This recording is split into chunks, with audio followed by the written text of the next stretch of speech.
आज हम latitude longitude देखने जा रहे हैं। एक्चुअली हमने क्लाइमेटोलॉजी स्टार्ट करनी है और कोर क्लाइमेटोलॉजी के लिए कुछ बेसिक कॉन्सेप्ट का पता होना चाहिए, जैसे कि लैटिट्यूड लॉन्गिट्यूड, अर्थ की रोटेशन, रेवोल्यूशन और उनसे जो भी सीजन्स बनते हैं, डे और नाइट का जो भी टाइम डिफरेंस होता है। तो आज हमने लैटिट्यूड और लॉन्गिट्यूड को देखना है। ये दोनों इमेजिनरी लाइंस हैं जो कि अर्थ की ऊपर हमने ड्रॉ करी हैं, एक्चुअली एग्जिस्ट नहीं करती हैं ये। लैटिट्यूड को देखें तो लैटिट्यूड अर्थ की सरफेस पर पैरेलल लाइंस हैं। अब पैरेलल होने का मतलब क्या है कि इन सारी लाइंस के बीच का डिस्टेंस सेम ही रहेगा। जैसे कि अगर हम ये हमारी अगर अर्थ है तो जितनी भी पैरेलल लाइंस होंगी, ये सारी की सारी लाइंस के बीच का डिस्टेंस जो होगा वो सेम होगा। ये डिस्टेंस सेम रहेगा, अराउंड 111 किलोमीटर है ये डिस्टेंस, सेम डिस्टेंस है। लेकिन अगर ये हमारा इक्वेटर है, ये हमारा 90 डिग्री पर दोनों नॉर्थ और साउथ पोल हैं, डिस्टेंस तो सारी की सारी लाइंस के बीच में सेम रह रहा है, सारे के सारे पैरेलल्स के बीच में डिस्टेंस सेम रह रहा है। लेकिन अगर डायमीटर की बात करें तो इक्वेटर से जब हम नॉर्थ और साउथ पोल की साइड जाते हैं तो वो डायमीटर कम होता जाता है। यूपीएससी के लिए latitude longitude as a definition important नहीं है, बस इनकी एप्लीकेशन इंपॉर्टेंट है। जैसे कि अगर लैटिट्यूड की बात करें तो लैटिट्यूड का यूज़ डिस्टेंस कैलकुलेशन में आता है। मान लीजिए अगर ये 0 डिग्री लैटिट्यूड है तो ये रहा 1 डिग्री, और ये अगर मान लीजिए अगर ये 2 डिग्री है तो हमें पता है कि इन दोनों के बीच का डिस्टेंस क्या होगा, 111। तो इस वे में लैटिट्यूड को हम डिस्टेंस कैलकुलेशन के लिए यूज़ कर सकते हैं। अब हमने कुछ इंपॉर्टेंट लैटिट्यूड्स देखने हैं। अच्छा, उससे पहले अगर एनसीईआरटी के अकॉर्डिंग देखें तो उन्होंने एक टिपिकल सी डेफिनेशन दी हुई है, वो ऐसा इंपॉर्टेंट नहीं है लेकिन मैं बता देती हूँ। वो उन्होंने क्या किया हुआ है कि लैटिट्यूड एक एंगुलर डिस्टेंस है किसी भी पॉइंट का on the surface of earth, जो कि डिग्रीज में मेजर करते हैं from the centre of earth. अब अगर ये अर्थ है हमारी, अर्थ का ये हमारा सेंटर रहा, ये अर्थ की सरफेस रही। अगर ये कोई भी पॉइंट अर्थ की सरफेस है, इस पॉइंट को अगर हम अर्थ के सेंटर से अटैच करेंगे तो ये एक एंगल बनाएगा। अब ये एंगल अगर हम अर्थ की सरफेस पर इमेजिन करें तो ये जितना भी डिस्टेंस होगा, इस डिस्टेंस को हम एंगुलर डिस्टेंस बोलेंगे। तो एनसीईआरटी के अकॉर्डिंग ये एक डेफिनेशन दी गई हुई है, लेकिन ये ऐसा इंपॉर्टेंट नहीं है। अब अगर हम इंपॉर्टेंट लैटिट्यूड्स को देखें तो सबसे पहले है 0 डिग्री इक्वेटर। 0 डिग्री का एज रेफरेंस लैटिट्यूड है। लैटिट्यूड इसका काम क्या है कि ये अर्थ को 2 हाफ्स में डिवाइड कर देगा। जैसे कि ऊपर वाला पार्ट क्या हुआ, ये नॉर्दर्न हेमिस्फीयर, और जो नीचे वाला हुआ वो होगा सदर्न हेमिस्फीयर। इक्वल हाफ में डिवाइड कर देगा ये अर्थ को। दूसरा इंपॉर्टेंट लैटिट्यूड है ट्रॉपिक ऑफ कैंसर, वो है 23.5 डिग्री नॉर्थ, और अगर 23.5 डिग्री साउथ चले तो वो होगा ट्रॉपिक ऑफ कैप्रिकॉर्न। ऐसे ही 66.5 डिग्री नॉर्थ देखें तो वो होगा Arctic circle. Same southern hemisphere में होगा वो एंटार्कटिक सर्कल। और नॉर्थ और साउथ पोल ये दोनों ही 90 डिग्री पर हैं। अब इन दोनों पर तो डायमीटर बिल्कुल ही ज़ीरो हो जाता है, तो इन पॉइंट्स पर ये लैटिट्यूड बेसिकली है ही नहीं। अब अगर देखें इन लैटिट्यूड का यूज़ कहाँ आ रहा है, इन लैटिट्यूड्स के बेसिस पर ही हमने अर्थ को कुछ हीट जोन्स में डिवाइड कर दिया है। अब ये हीट जोन्स देखने हमने, वो हीट जोन कौन से हैं, जितना भी वो है टॉरिड जोन, टेम्परेट जोन और फ्रिजिड जोन। टॉरिड जोन क्या है, इससे पहले 0 डिग्री से 10 डिग्री नॉर्थ और 0 डिग्री से 10 डिग्री साउथ वाला जितना भी एरिया होगा उसको हम क्लाइमेटोलॉजी के लिए इक्वेटोरियल बेल्ट बोलेंगे। ऐसे ही 23 डिग्री हाफ से 30 डिग्री नॉर्थ तक और 23 डिग्री हाफ साउथ से लेकर 30 डिग्री साउथ तक, इन एरियाज़ को हम सब ट्रॉपिक्स बोलेंगे। अब अगर हीट जोन्स की बात करें तो इन लैटिट्यूड्स के बेसिस पर हमने अर्थ को कुछ हीट जोन में डिवाइड कर दिया है। जैसे कि पहला है टॉरिड जोन। टॉरिड जोन क्या है, 23.5 डिग्री से नॉर्थ वाले एरिया से लैटिट्यूड से लेकर साउथ लैटिट्यूड तक, मीन्स ट्रॉपिक ऑफ कैंसर और ट्रॉपिक ऑफ कैप्रिकॉर्न के बीच का जितना भी एरिया होगा वो टॉरिड जोन होगा। इस एरिया पर अर्थ की डायरेक्ट सन रेज रहेंगी, मतलब कि ईयर का ऐसा कोई ना कोई टाइम तो ज़रूर होगा जब इस एरिया पर सन की डायरेक्ट सन रेज होंगी। जैसे कि इस एरिया से देखें तो ये इक्वेटर वाला एरिया है, 23.5 इस साइड, 23.5 इस साइड। तो इस एरिया में साल का कोई ना कोई पार्ट ऐसा ज़रूर होगा जब सन की डायरेक्ट रेज आएंगी। उसके बाद आता है टेम्परेट जोन। टेम्परेट का मीनिंग होता है मॉडरेट। तो इस एरियाज़ में, इन एरियाज़ में, टेम्परेट जोन्स में क्या होगा, हमेशा ही टेम्परेचर मॉडरेट रहेगा। क्यों? क्योंकि जो सन की इन एरियाज़ में रेज होंगी वो डायरेक्ट नहीं होंगी, वो स्लांटेड रेज होंगी। जैसे कि अगर ट्रॉपिक ऑफ कैंसर और आर्कटिक सर्कल नॉर्दर्न हेमिस्फीयर में, ट्रॉपिक ऑफ कैप्रिकॉर्न और एंटार्कटिक सर्कल सदर्न हेमिस्फीयर में, ये जितना भी एरिया होगा ये टेम्परेट जोन होगा। इस एरिया में सन की जो रेज होंगी वो डायरेक्ट नहीं होंगी। जैसे कि अगर ये वाला एरिया देखें, इस एरिया से इस एरिया तक, तो ये हमें पता चल रहा है अगर सन ये है तो ये रेज क्या होंगी, इस वे में होंगी, तो ये रेज स्लांटेड रेज होंगी। अगर रेज स्लांटेड है तो इट मीन्स कि मॉडरेट टेम्परेचर होगा, क्योंकि पूरे का ओवरहेड तो होगा ही नहीं ना, डायरेक्ट सन रेज होंगी नहीं। तो अगर डायरेक्ट नहीं होंगी तो वो एरिया, उस एरिया का जो टेम्परेचर वो होगा वो हमेशा मॉडरेट रहेगा। देन उसके बाद आता है फ्रीजिड जोन। फ्रीजिड जोन को देखें तो दोनों साइड आर्कटिक सर्कल से नॉर्थ पोल तक, इस साइड एंटार्कटिक सर्कल से साउथ पोल तक का जितना भी एरिया होगा इसको हम फ्रीजिड जोन बोल देंगे। अब इस एरिया में हमें पता है कि नॉर्थ पोल और साउथ पोल ये दोनों ऐसे एरियाज़ हैं जो 6 मंथ के लिए या तो हमेशा डार्क में रहेंगे या फिर 6 मंथ के लिए हमेशा लाइट में रहेंगे। तो इन्हीं एरियाज़ को ही हम फ्रीजिड जोन बोल देते हैं आर्कटिक सर्कल से लेकर। जैसे अगर हम ये देखें सन की रेज का, अगर हम देखें ये क्या है, अर्थ का नॉर्थ पोल, ये रहा अर्थ का नॉर्थ पोल, ये रहा इसका साउथ पोल। अब अर्थ का ये अगर एक्सिस है, अगर ये वाली सन की रेज जा रही हैं तो क्या देख रहे हैं कि जो नॉर्थ पोल है वो तो हमेशा डार्क में है, क्योंकि एक्सिस के अराउंड तो सन, एक्सिस के बाद तो सन रेज जा ही नहीं रही है ना इस एरिया में। तो 6 मंथ के लिए ये ऑलमोस्ट हमेशा डार्क में ही रहेगा। ऐसे ही सेम अगर इस साइड देखें तो ये साउथ पोल के अराउंड तो हमेशा सन की रेज आ ही रही हैं, तो 6 मंथ के लिए ये हमेशा लाइट में रहेगा। ऐसे ही जब अर्थ रोटेट कर जाएगी, अर्थ की रोटेशन के बाद नॉर्थ पोल जो होगा वो लाइट में आ जाएगा और जो साउथ पोल होगा वो डार्क में चला जाएगा। तो ये रहा हमारा लैटिट्यूड। लैटिट्यूड के बाद हमने देखना है लॉन्गिट्यूड। लॉन्गिट्यूड जैसे लैटिट्यूड क्या था, लैटिट्यूड इमेजिनरी पैरेलल लाइंस थी। अब ऐसे ही लॉन्गिट्यूड भी पैरेलल नहीं है, सॉरी, ये लॉन्गिट्यूड भी एक इमेजिनरी लाइन ही है, लेकिन ये नॉर्थ से साउथ पोल तक ड्रॉ करी गई हैं। जैसे ये वाली लाइंस, ये सारी की सारी जितनी भी लाइंस हैं इनको हम लॉन्गिट्यूड बोलते हैं।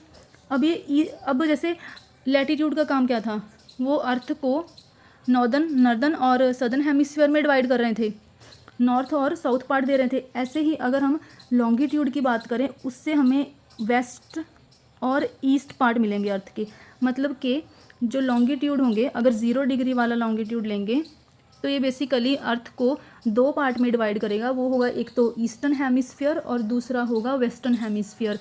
बस इनका डिफरेंस क्या है कि ये पोल टू पोल होंगे। अब अगर देखें कि जो लैटिट्यूड था वो तो एक कंप्लीट सर्कल था अर्थ के अराउंड, लेकिन लॉन्गिट्यूड के केस में ऐसा नहीं है, ये कंप्लीट सर्कल नहीं है, ये सेमी सर्कल है। ये जैसे ये रहा, ये पूरी की पूरी जितनी भी लाइन है, ये सारी की सारी लाइन एक हाफ सर्कल है, इसीलिए जो लॉन्गिट्यूड होंगे वो सेमी सर्कल होंगे। अब इनकी एप्लीकेशन क्या होगी, टाइम का पता करने के लिए लॉन्गिट्यूड को हम यूज़ करते हैं। अच्छा, जितने भी लॉन्गिट्यूड होंगे वो सारे के सारे नॉर्थ पोल आकर नॉर्थ पोल पर मर्ज कर जाएंगे और साउथ पोल पर मर्ज कर जाएंगे। और जैसे हमने लैटिट्यूड में क्या देखा था कि 2 लैटिट्यूड, जितने भी लैटिट्यूड्स थे उन सब में सेम डिस्टेंस था, लेकिन लॉन्गिट्यूड के केस में ऐसा नहीं है।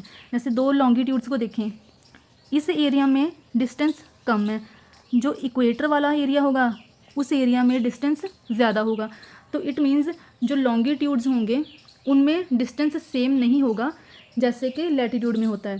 सारे के सारे लॉन्गिट्यूड्स जितने भी होंगे वो नॉर्थ और साउथ पोल पर मर्ज कर जाएंगे।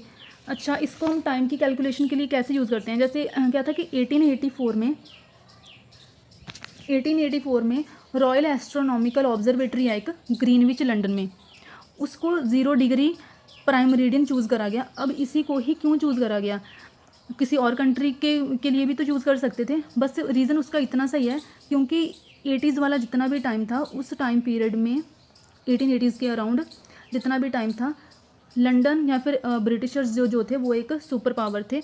तो इसीलिए जब डिसीज़न हुआ तो इंटरनेशनल एग्रीमेंट के बेस्ड पर 0 डिग्री जो ग्रीनविच से पास करा था उसको एज 0 डिग्री मेरिडियन या फिर रेफरेंस पॉइंट चूज़ करा गया। जैसे कि लैटिट्यूड के केस में इक्वेटर एक रेफरेंस पॉइंट है, सेम लॉन्गिट्यूड के केस में अब ये 0 डिग्री प्राइम मेरिडियन जो है, जिसको GMT भी बोल देते हैं, ग्रीनविच मेरिडियन टाइम, तो इसी को एज लॉन्गिट्यूड रेफरेंस यूज़ करा गया। अब इसकी कैलकुलेशन टाइम के लिए कैसे यूज़ होगी, इसको हम जस्ट अ सेकेंड।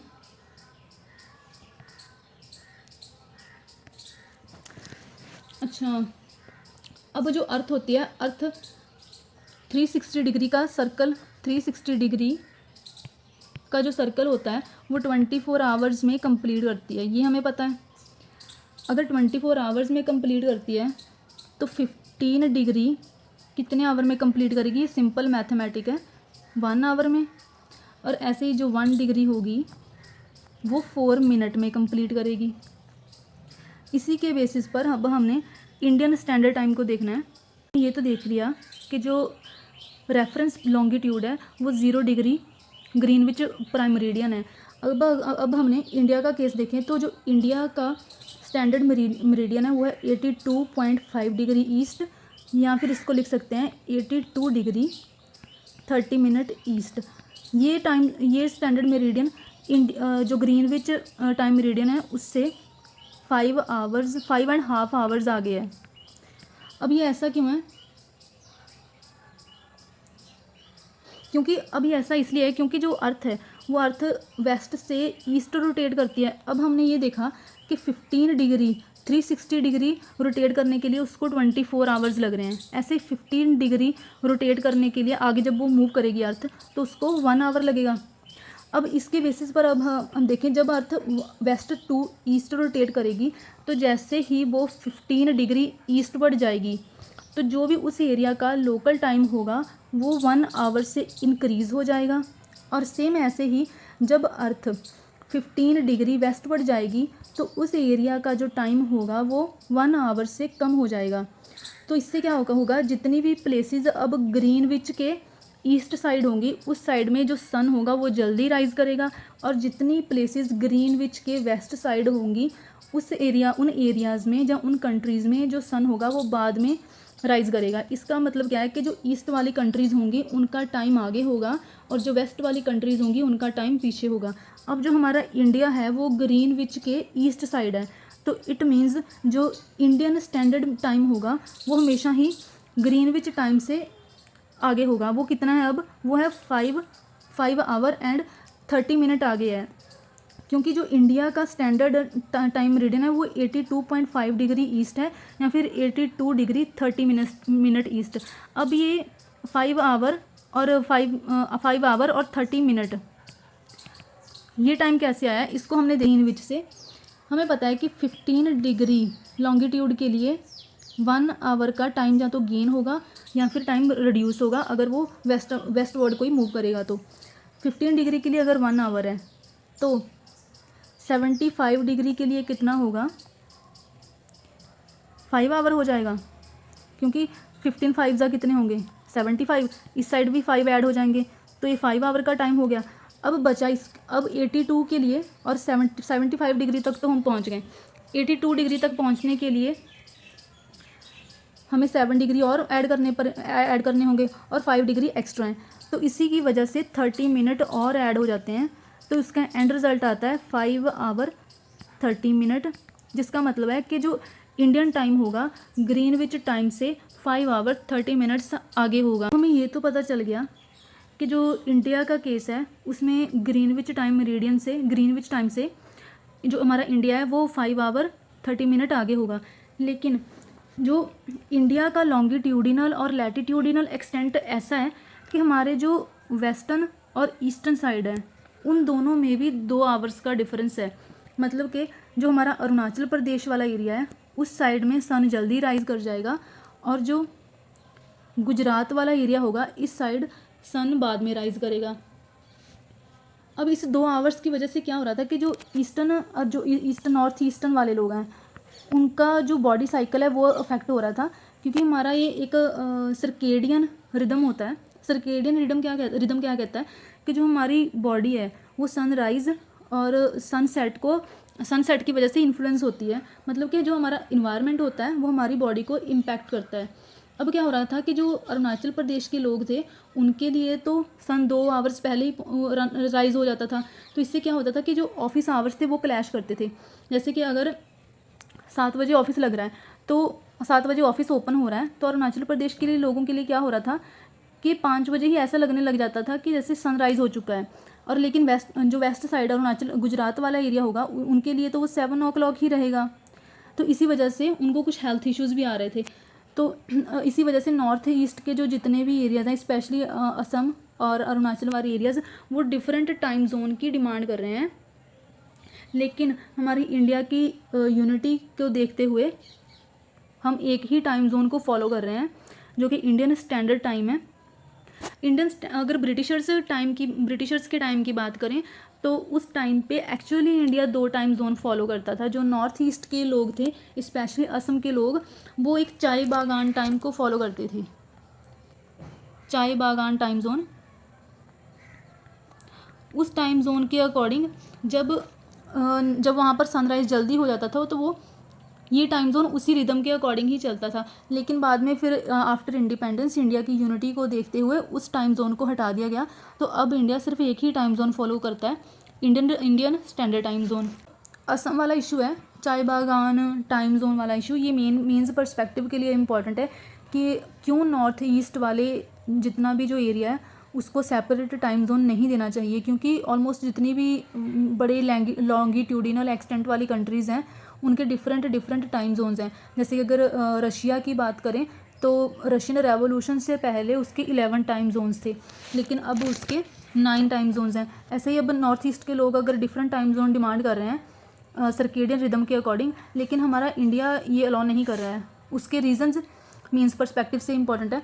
तो नेक्स्ट है हमारी इंटरनेशनल डेटलाइन। इंटरनेशनल डेटलाइन क्या है कि हमने ही देख लिया है कि ग्रीनविच टाइम मेरिडियन से, ग्रीनविच से जितने भी अगर कोई ट्रैवलर, अगर ये ग्रीनविच टाइम मेरिडियन है तो ग्रीनविच से अगर कोई ईस्टवर्ड मूव करेगा तो वो एक दिन गेन करेगा 12 आवर्स, ठीक है। ऐसे ही अगर कोई वेस्टवर्ड मूव करेगा तो वो 12 आवर्स लूज़ करेगा। इसी वजह से ही तो ये एक जिगजैग लाइन ड्रॉ करी गई जिसको इंटरनेशनल डेट लाइन बोलते हैं।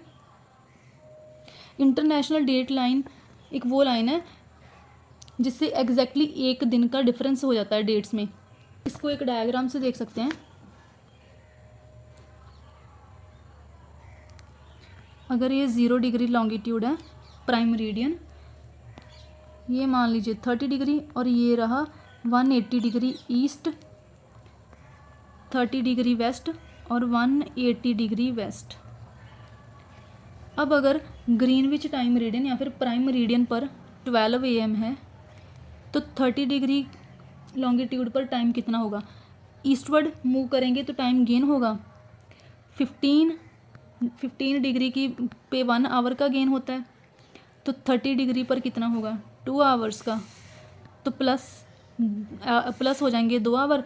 सेम इसी साइड अगर वेस्टवर्ड मूव करें तो 2 आवर्स माइनस हो जाएंगे। तो यहाँ पर कितना होगा टाइम? 10 PM। 12 AM से टाइम कम हो गया ना, तो ये यहाँ पर 10 PM आ जाएगा। सेम इस 30 डिग्री ईस्ट वाले लॉन्गिट्यूड पर देखें तो यहाँ पर 2 AM हो जाएगा टाइम।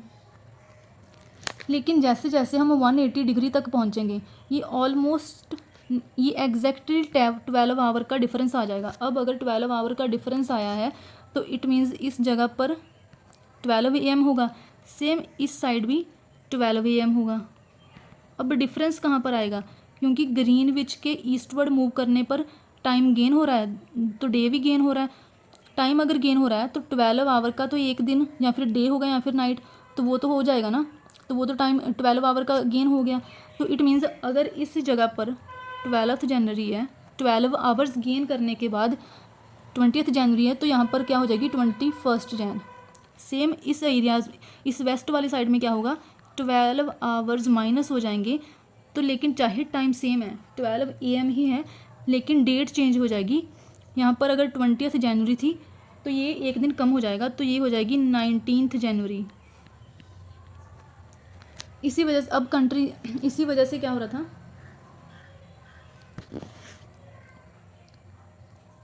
इसी को ही हम इंटरनेशनल डेट लाइन बोलते हैं। अब ये मैंने ऐसे स्ट्रेट ड्रॉ करके दिखाया है, लेकिन जो इंटरनेशनल डेट लाइन है वो स्ट्रेट नहीं है, वो एक जिगजैग पाथ फॉलो करती है। ये जिगजैग पाथ फॉलो क्यों करा गया है, ताकि डिफरेंट डेट जोन्स को अवॉइड करा जा सके। जैसे कि डिफरेंट टाइम जोन्स तो है कंट्री के, रशिया के 9 टाइम जोन है अभी। तो अगर ऐसे एक ही कंट्री की अब डेट तो डिफरेंट नहीं हो सकती है ना। अब अगर हम इंडिया की बात करें, इंडिया के नॉर्दर्न पार्ट या फिर सदर्न पार्ट, या नॉर्थ या और ईस्ट और वेस्ट वाले पार्ट, इन पार्ट्स की डेट्स तो डिफरेंट नहीं हो सकती हैं, चाहे टाइम डिफरेंट हो जाए। इसी वजह से डिफरेंट टाइम डेट जोन्स को अवॉइड करने के लिए जिगजैग इंटरनेशनल डेट लाइन की ड्रॉ करी गई है। क्योंकि इसके कुछ आइलैंड्स जो होंगे वो इसके वेस्ट साइड होंगे, कुछ आइलैंड्स होंगे इसके ईस्ट साइड। जैसे एक बेरिंग स्ट्रेट, फिजी आइलैंड और टोंगा आइलैंड की बात करें तो ये वाले फिजी और टोंगा आइलैंड या तो न्यूजीलैंड स्टैंडर्ड टाइम को फॉलो करेंगे या फिर अमेरिकन स्टैंडर्ड टाइम को फॉलो करेंगे। कुछ आइलैंड्स हैं जैसे कि पॉलिनेशिया, मेलानेशिया और माइक्रोनेशिया। ये जो आइलैंड्स हैं, ये सारे के सारे आइलैंड्स या तो इंटरनेशनल डेट लाइन के ईस्ट साइड होंगे या फिर ये वेस्ट साइड होंगे। So this is all, thank you.